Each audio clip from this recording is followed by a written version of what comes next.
Pemirsa, bocah 10 tahun tewas tenggelam di Sungai Cadas, Tangerang, Banten saat bermain layang-layang di tepi sungai bersama temannya. Diduga korban tenggelam saat mengambil sandalnya yang jatuh ke sungai.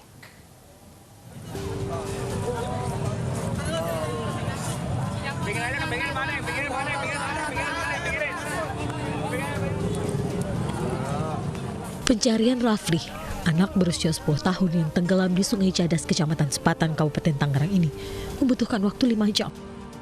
Korban ditemukan Rabu malam di dasar sungai. Korban terbawa derasnya arus Sungai Cadas sejauh 100 meter dari lokasi jatuhnya korban.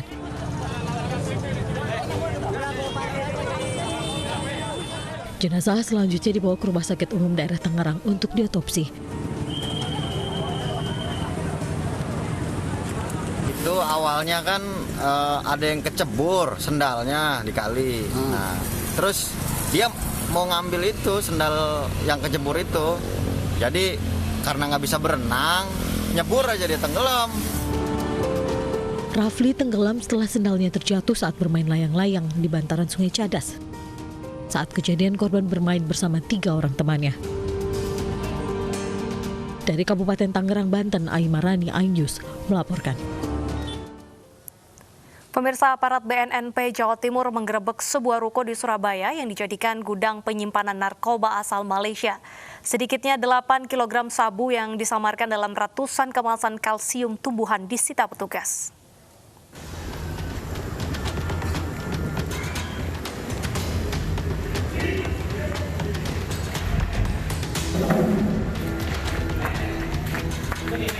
Petugas BNNP Jawa Timur menggerebek sebuah ruko di kawasan Gunung Anyar, Surabaya, Jawa Timur yang dijadikan gudang penyimpanan sabu jaringan Malaysia. Dari hasil penggeledahan, petugas menemukan ratusan bungkus kalsium tumbuhan kemasan 1 kg yang beberapa diantaranya terdapat sabu. Sedikitnya 8 bungkus ditemukan berisi sabu. Selain mengamankan sabu dengan modus kemasan magnesium, petugas menangkap 3 orang yang berperan sebagai penjaga ruko dan kurir barang haram ini. Baru 3 bulan, Pak. Ya. Izinnya saya kan nyewa, Pak, sini, Pak. Buat buka usaha, Pak. Yaitu kalsium tumbuhan, Pak. Barang haram asal Malaysia ini rencananya akan diedarkan di Surabaya dan Madura dengan cara pesan antar melalui telepon. Jadi perusahaan ini ada di Malaysia yang ngirim ke sini. Dari sini dikirim ke pemesan. Ya, dari sini dikirim ke pemesan. Pemesannya semua tidak tahu. Untuk kepentingan penyelidikan dan pengembangan kasus, ratusan bungkus barang bukti beserta ketiga tersangka dibawa ke BNNP Jawa Timur. Dari Surabaya, Jawa Timur, Yuda Prawira, iNews melaporkan. Pemirsa, seorang pria di Pontianak Selatan tega menganiaya juru parkir hingga tewas hanya karena kehilangan baut sepeda motornya saat diparkir. Pelaku ditangkap polisi beberapa saat setelah kejadian.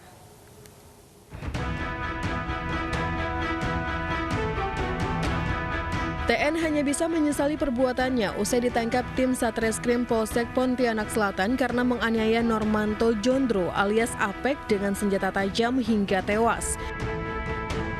Korban yang bekerja sebagai juru parkir dianiaya pelaku di parkiran kafe di Jalan Haji Abbas, Pontianak Selatan, Kalimantan Barat hanya karena baut sepeda motornya hilang saat diparkir. Pelaku yang emosi dan dalam pengaruh minuman keras pun bertengkar dengan korban. Tersangka mengkonfirmasi bahwa kehilangan aksesoris kendaraan bermotor tersangka. Saat itu langsung mengkonfirmasi kepada korban sehingga terjadilah pertengkaran mulut pada saat itu. Setelah kejadian tersebut terjadi perkelahian di areal parkir. Tersangka menyerang korban. Dari tangan pelaku, polisi menyita barang bukti sebilah pisau yang digunakan pelaku untuk menganiaya korban. Atas perbuatannya, pelaku dijerat pasal 338 KUHP lantaran menghilangkan nyawa seseorang dan terancam hukuman pidana seumur hidup. Dari Pontianak, Kalimantan Barat, Uun Yuniar, iNews melaporkan. Sakit hati karena sering diejek saat main game online, pemuda di Malang, Jawa Timur nekat membunuh teman sekamarnya dengan palu. Polisi menangkap pelaku saat kabur ke kampung halamannya.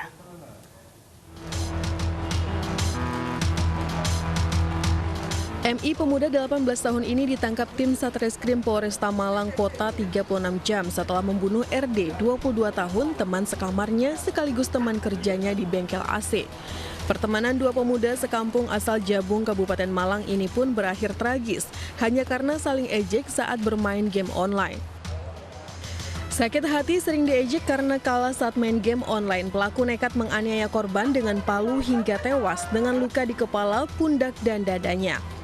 Tersangka atas nama MI ini sakit hati dia, ya karena merasa diumpat dan dia merencanakan untuk melakukan pembunuhan itu.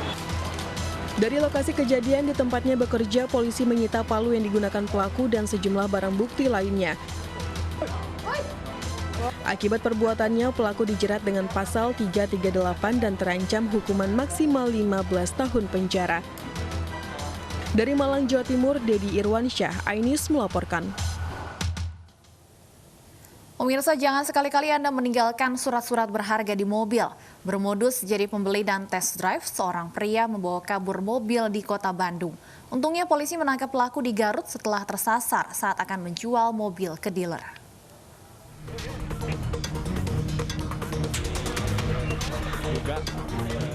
Aparat Satlantas Polres Garut, Jawa Barat terlibat kejar-kejaran dengan pelaku pencurian mobil. Petugas akhirnya menyergap pelaku di kawasan perumahan Suci Permai, Karangpawitan, Kota Garut.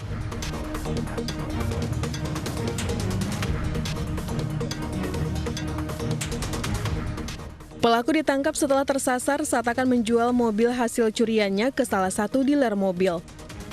Sebelumnya, pelaku mencuri mobil di Bandung dengan modus jadi pembeli dan test drive. Perburuan pelaku berawal dari laporan korban warga Bumi Asri, Kopo, Bandung yang mobilnya dibawa kabur pelaku. Dari tangan pelaku, petugas menyita mobil hasil curian beserta surat-surat kendaraannya. Dan terakhir akan dijual di showroom Sumber Berkah. Karena dia tidak tahu jalan, dia masuk ke perumahan Suci Permai dan kita tangkap. Jadi ditangkap di perumahan Suci Permai. Ada perlawanan nggak? Dia seorang diri tanpa ada perlawanan, namun dia kenapa dia mau jual ke showroom? Karena BPKB STNK sudah ada di dalam mobil. Antisipasi pencurian kendaraan bermotor, polisi mengimbau warga agar tidak meninggalkan barang dan surat berharga di dalam mobil. Saat ini pelaku beserta barang bukti diserahkan ke Satreskrim Polres Garut untuk pemeriksaan lanjutan. Dari Garut, Jawa Barat, Ii Solihin, iNews melaporkan. Pemirsa, sulitnya mencari pekerjaan di tengah pandemi membuat ribuan calon pelamar kerja berbondong-bondong mendatangi sebuah perusahaan di Purwakarta, Jawa Barat. Perusahaan ini membuka lowongan kerja dan para pendaftar ini berjubel serta tidak mengindahkan protokol kesehatan.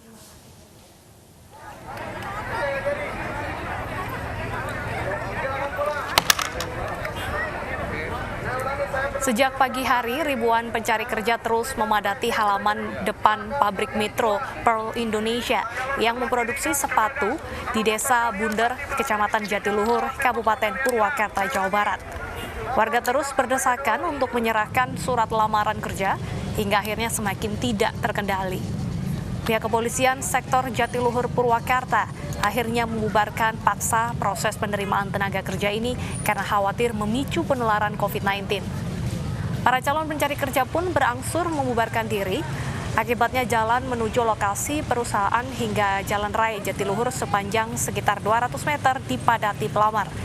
Arus lalu lintas di Jalan Raya Jatiluhur dari arah kota Purwakarta menuju lokasi wisata Waduk Jatiluhur juga macet panjang. Pihak kepolisian akan memanggil pihak manajemen pabrik lantaran melakukan perekrutan tenaga kerja melibatkan ribuan orang tanpa adanya koordinasi.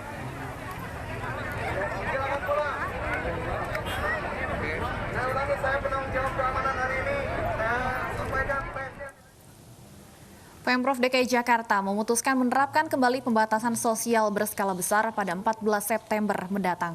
Keputusan menarik rem darurat tersebut setelah kasus COVID-19 di ibu kota terus melonjak. Sempat meningkat cukup tinggi.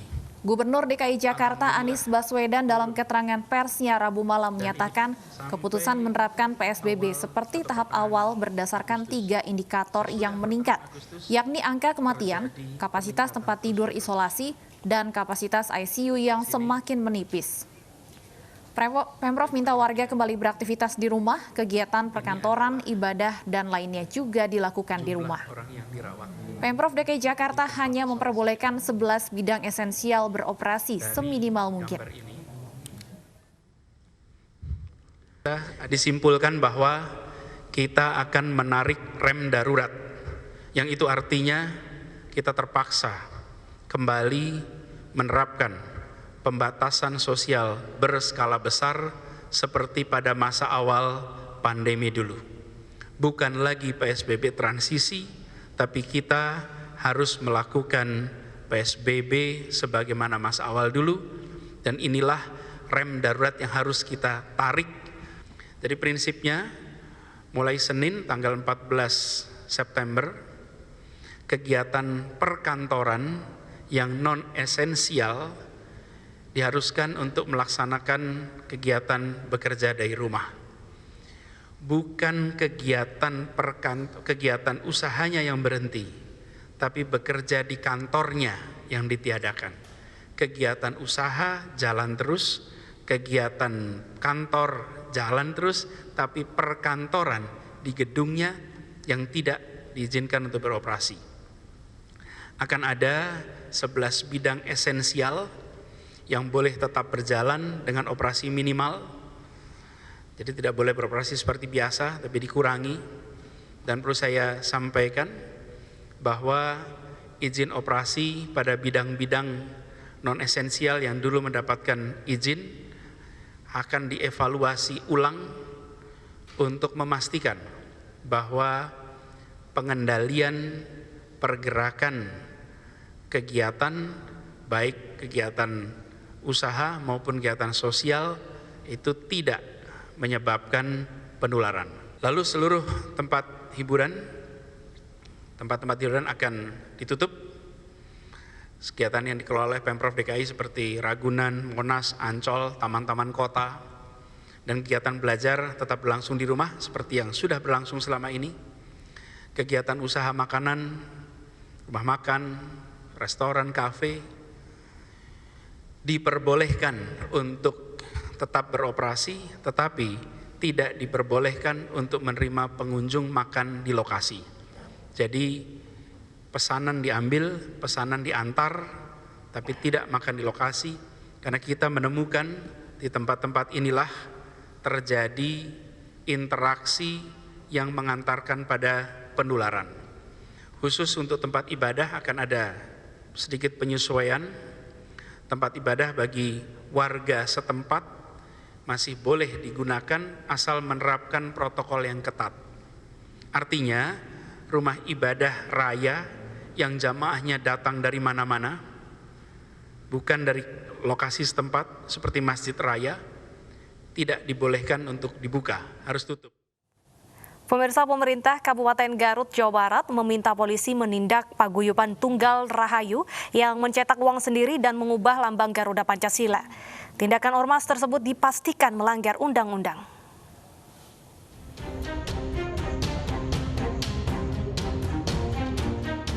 Mencuatnya organisasi paguyuban Tunggal Rahayu di Garut Selatan, Jawa Barat, Bupati Garut Rudi Gunawan segera berkoordinasi dengan polisi menyelidiki keberadaan paguyuban. Paguyuban Tunggal Rahayu sempat mendaftar ke Badan Kesatuan Bangsa dan Politik Kabupaten Garut untuk mendapatkan legalitas. Namun setelah dikaji, organisasi tersebut ditolak oleh Pemkab Garut. Pertama, karena dia mengajukan permohonan pendaftaran ke Kesbangpol, tentu permohonan itu kami tolak.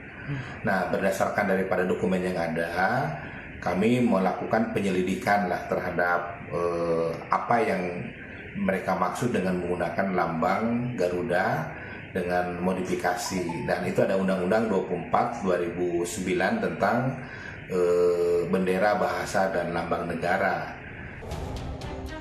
Paguyuban Tunggal Rahayu membuat geger publik karena mengubah posisi kepala burung Garuda.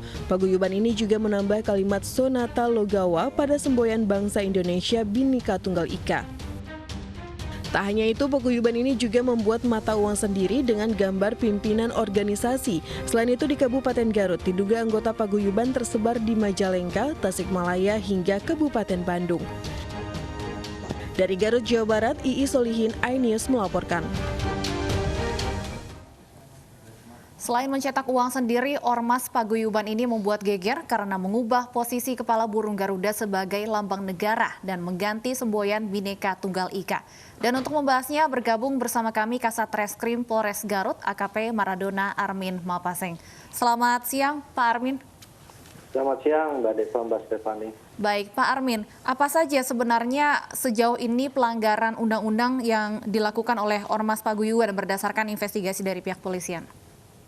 Ya, jadi kita dalam proses penyelidikan sampai saat ini efektifnya sudah berjalan 3 hari. Kita sebenarnya sudah meningkatkan perkara ini dari proses penyelidikan ke tingkat penyidikan. Adapun pada proses penyelidikan kita coba mendalami dari pendirian organisasi ini terhadap 4 dugaan pelanggaran yang berindikasi pidana. Yang pertama terkait masalah lambangnya sendiri, lambang organisasi tersebut. Yang kedua, masalah mata uang yang beredar dan digunakan sebagai alat transaksi di antara kelompok mereka. Yang ketiga, masalah dugaan tentang titel yang digunakan oleh ketua organisasi ini. Dan yang keempat, terkait masalah perekrutan yang diduga kuat ada unsur penipuan dalam perekrutannya tersebut. Dari keempat materi penyelidikan yang kami dalami, sampai saat ini kita sudah menemukan dugaan yang paling kuat ada di dalam proses perekrutan yang mengandung unsur penipuan.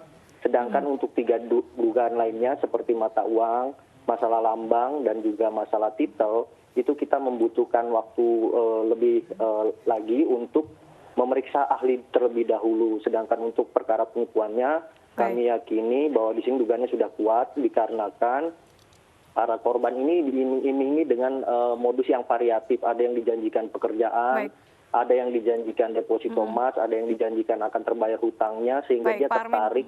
Ya. Apakah ormas ini sudah terdaftar dan siapa saja yang dimintai keterangan terkait penyelidikan dari kasus ini? Ya, sejauh ini kita sudah memeriksa 8 orang. Sampai saat ini juga sedang berlangsung pemeriksaan terhadap saksi-saksi lainnya. 8 orang yang sudah kami periksa, diantaranya adalah 6 orang mantan anggota dari Tunggal Rahayu tersebut yang sudah mengundurkan diri. Kemudian 2 orang lagi adalah camat dan kepala desa di lokasi setempat, yaitu di Cisewu, Kabupaten Garut. Kemudian kita juga dalam hari ini sedang melakukan pemeriksaan saksi-saksi lainnya, termasuk sedang menunggu kehadiran ketua organisasi Tunggal Rahayu yang kita sudah layangkan panggilan. Apabila hadir hari ini, kita tentunya akan melakukan pemeriksaan. Sudah terdaftar belum di Kesbangpol ormas ini, Pak? Ya, jadi kalau untuk proses pendaftaran, kita ketahui dari proses penyelidikan bahwa dokumen pengajuan organisasi ini itu sejak bulan 8 Agustus 2019, artinya sudah 1 tahun ke belakang. Namun setelah kami koordinasi dengan Kesbangpol bahwa permohonan pendirian organisasi tersebut belum bisa disetujui ataupun dikabulkan dikarenakan masih banyak kekurangan persyaratan dan diduga menurut Kesbangpol juga ada penggunaan lambang yang tidak sesuai sehingga Kesbangpol berkoordinasi dengan pihak kepolisian. Baik, artinya Pak Armin, pasal apa saja yang nantinya akan dikenakan dan ancaman pidana bagi pelaku? Ya, kita coba menyangkakan dalam perkara ini sampai saat ini dalam proses penyidikan, karena tadi saya sampaikan dugaan yang paling kuat adalah mengarah kepada penipuan, sehingga kita kesangkakan pasal 378 tentang penipuan KUHP dan 379A KUHP tentang penipuan sebagai mata pencarian, itu ancamannya keduanya 4 tahun.